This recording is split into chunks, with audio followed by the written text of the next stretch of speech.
Hola clase, feliz lunes, happy Monday. So this next couple class sessions, we're going to start and learn about the concept of ser versus estar. And where we're kind of at in our textbook is, given the time we have left, we don't have time to start chapter 5, so we're not going to. However, I do want to fit in this concept, ser versus estar. It's really, really important concept in Spanish. It's really, really important that you guys learn it and have somewhat familiarity with it before you move on to Spanish 2, because this is a concept, believe me, that people struggle with even in higher levels of Spanish, okay? So it's something that's important that we learn here in level 1 because it is going to continue to come up in Spanish 2 and beyond, okay? So that's kind of where we're headed with this. So in order to accomplish this, you guys will need the worksheet that looks like this. I posted it to my MHS. I would like you guys to print it. So if you haven't printed it yet, go ahead and print it so you can write notes on it. This is something I want you guys to hold on to and take on to Spanish 2 and beyond, okay? So please try to keep it legible and readable, because I promise you, you will refer back to it after this class, okay? I asked you guys a couple times in the last few weeks if some of you didn't have a printer to let me know so that I could get you a hard copy. A couple of you responded and I was able to get you a hard copy. You should be getting those today in the mail. So, okay, if not, the rest of you should have a hard copy, okay? You could try to fill it out electronically, but it's a PDF, so I'm not quite sure how that works out. But so you will be taking a picture of these notes and turning it into me. So try to keep it nice, okay? So ser versus estar, okay? So the good news is we have learned both of these already, okay? We learned them separately. We learned them in different chapters, ser in chapters 1 and 3, and estar we mostly did in 4, but they both mean to be in English, okay? So we've learned them both separately, we just haven't quite put them together, and I haven't tested you on when to use each one. Okay, and so that's what we're going to be learning here. I'm going to give you a tool, a shortcut on how to use them, okay? They each have different rules, and that's what we're going to learn here. So please take notes on the worksheet provided.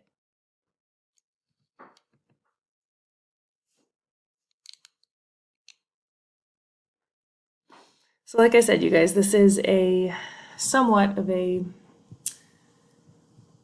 not difficult concept, but can be a tricky concept in Spanish, okay? So I really want us to learn it as best we can here, okay? So all right, so if you look at the middle of the worksheet, I know I'm kind of jumping around here, but go ahead and fill these in. The verbs ser and estar, like I said, both mean to be, and they're used for different situations. Okay, the acronyms to remember them, and what you're going to need to remember, are doctor and place. So you're going to use doctor for ser, and you're going to use place for estar. Okay, so ser is used to talk about things that are somewhat permanent, as in they don't really change that much, okay? Consider ser things like facts, all right? And then estar is used to talk about things that are more temporary, things that are subject to change, kind of, you know, in general. Okay, so a lot of you that have had Spanish before have probably learned this rule, permanent versus temporary. And while I do like it, I do find it a little bit vague and a little bit, I don't know, confusing somewhat. And you'll see what I mean by that. But, you know, so remember it, but don't use it as your only rule to remember, because that's why I'm teaching you guys the acronyms doctor and place, because they're very much more specific about when to use each one, okay? So permanent versus temporary, general rule, but the specifics are going to be doctor and place. Okay, so we're going to start with ser. Okay, we're going to review ser, do the acronym, do some practice, and then switch to estar. Okay, so our forms of ser if you remember correctly. Okay, this should be a review from chapter 3. Okay, but here they are. All right, so yo soy, tú eres, él, ella, usted es, nosotros somos, and ellos, ellas, and ustedes son. Okay, now if it helps you guys, remember to write in the English translations in parentheses here. I'm not going to do that because you guys have already done that before, but if you'd like to, go ahead and fill those in. You can pause the video at any time if you need to, but that would be in parentheses. I am, you are, he or she is, we are, and they are. Okay? So those are forms of ser. Now, when will you use ser? So the acronym DOCTOR is our rule for when to use it. Okay, so each one is going to have a definition and then an example. So please do write down both and write them legibly. Okay, so the D stands for date. You're always going to use ser to express the date. Okay, for example, es el 2 de enero. Okay, so a lot of these you guys, you learned how to do in the beginning of the school year. You just didn't know you were using ser instead of estar. Okay, so this should be very familiar. Now we're just kind of learning more of the reasoning and the specifics behind it. Okay, so es el 2 de enero. It's January 2nd. The O stands for occupation, ocupación. So what somebody does for a living. So for example, ella es profesora. She is a professor. Okay. Mi padre es doctor. My father is a doctor.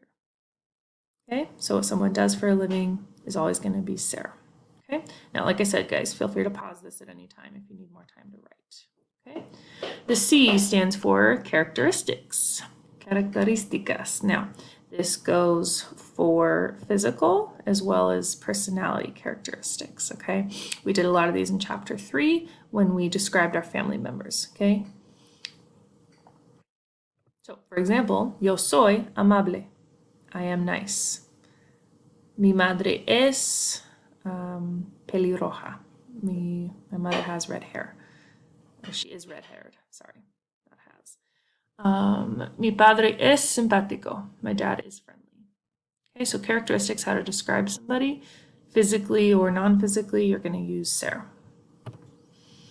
Our T stands for time, tiempo. You're always going to use ser to express time. Now again, we learned this back in our preliminary chapter when you guys learned how to say son las to express time. You just didn't know you were using ser at that time. So, son las 3:30. It's 3:30. Remember, you're going to use ser to describe you're going to use son to describe all the times except for 1 o'clock. 1 o'clock you'll use es la una. We all remembered that, right? Great. So, time. And the second O, there's 2 O's in doctor, is origin, origen.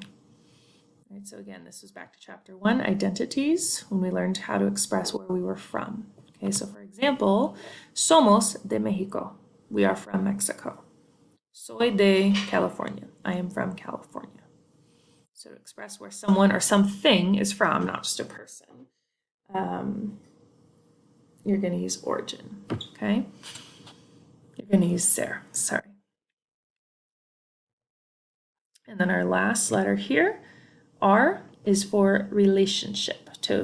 So to express how things are related to one another, people or things, you're going to use ser. So, eres mi madre. You are my mother, for example. Okay? Ella es mi amiga. She is my friend. Okay? So, relationships, you're going to use ser.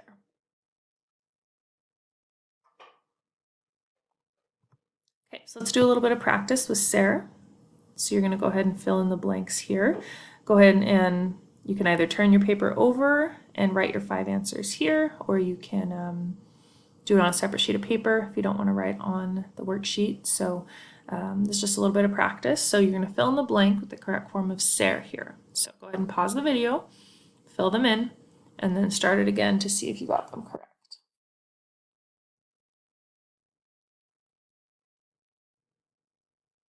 Okay, let's see how you did. All right, so you should have had the following.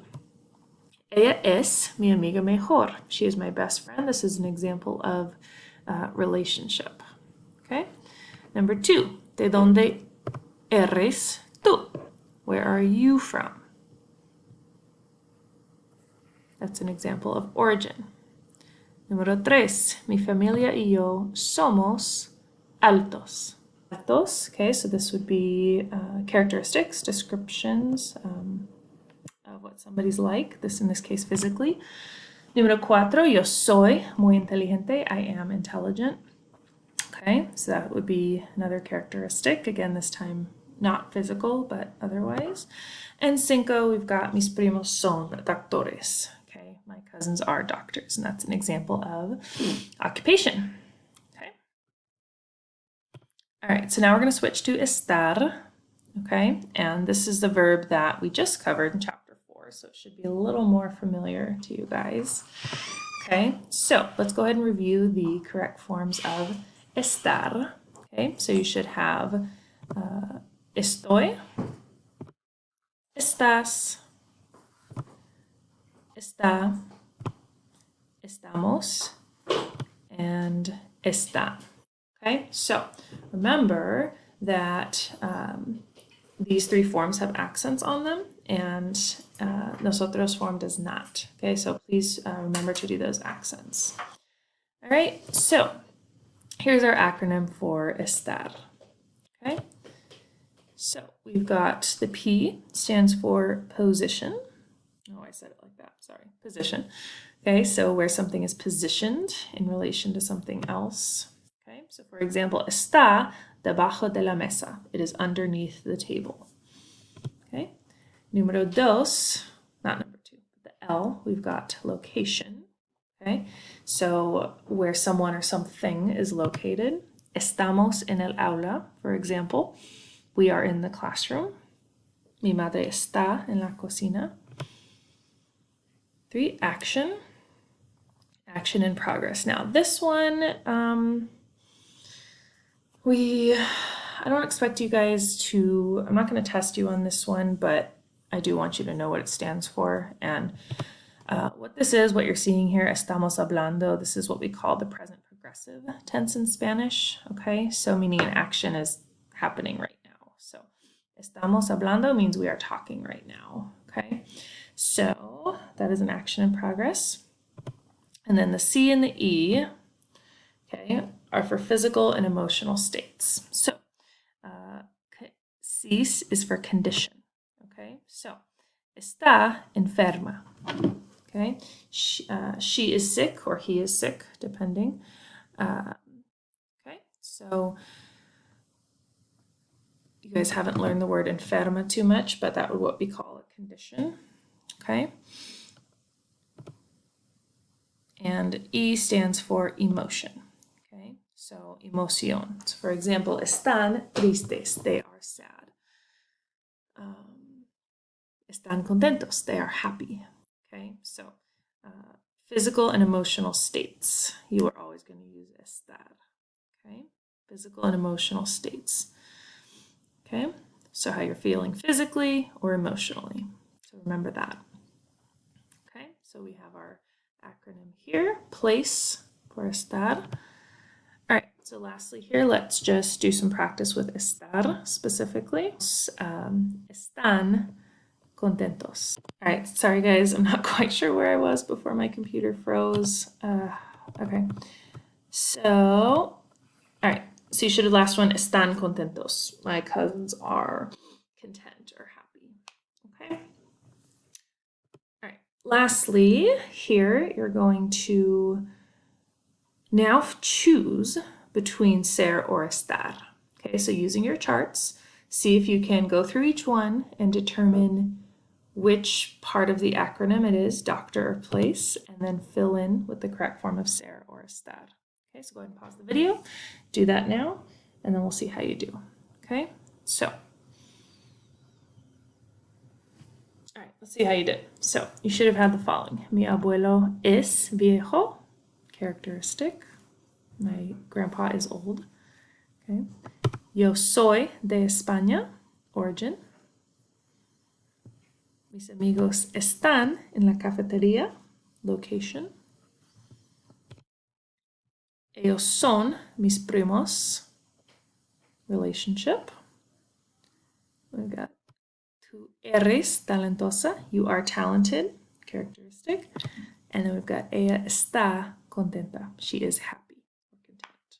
Okay, so hopefully you got all those correct. And we'll do some more practice today and next class. Remember this rule, I've said this before, but now it'll make a little more sense. For how you feel and where you are, always use the verb estar. Okay, so lastly, there are a few vocab words related to ser and estar that I want you guys to know. I'm not going to have you write them here, I'm just showing you them. They've appeared in previous slides, but here they are all together. They're physical and emotional states, words, adjectives. They're adjectives that have to do with physical and emotional states. So some physical, some not physical. Okay, but I'm going to include this on a Google Doc that you can open and either print or write in your notes or keep, but you'll be responsible for knowing those, what those words mean. Okay, so here's what they are, but like I said, they'll be on a separate document for you to learn them.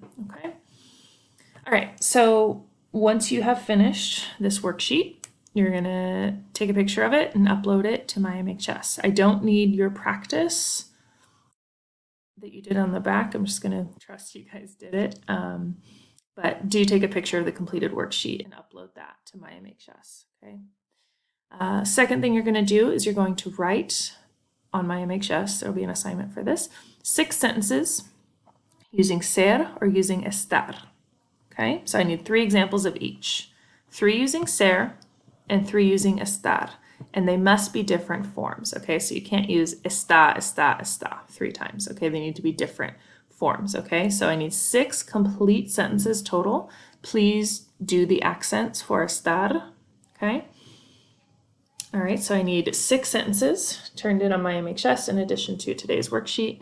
And then lastly, if you have not been reading my emails, this is a reminder, please join the Edpuzzle class if you haven't already. I sent an email, I think it was Friday or Thursday, with the join codes and links, okay? Go back and find that. If you haven't done so already, I'd say most of you, about 2/3 of you for each class have joined and don't have to worry about it, but some of you have not. So we're going to be doing some practice with Sarah and Estad this week using Edpuzzle. And I want to make sure you're all in the class. Okay, so let me know if you guys have any questions. All right, but I will look forward to seeing you guys soon. Adios.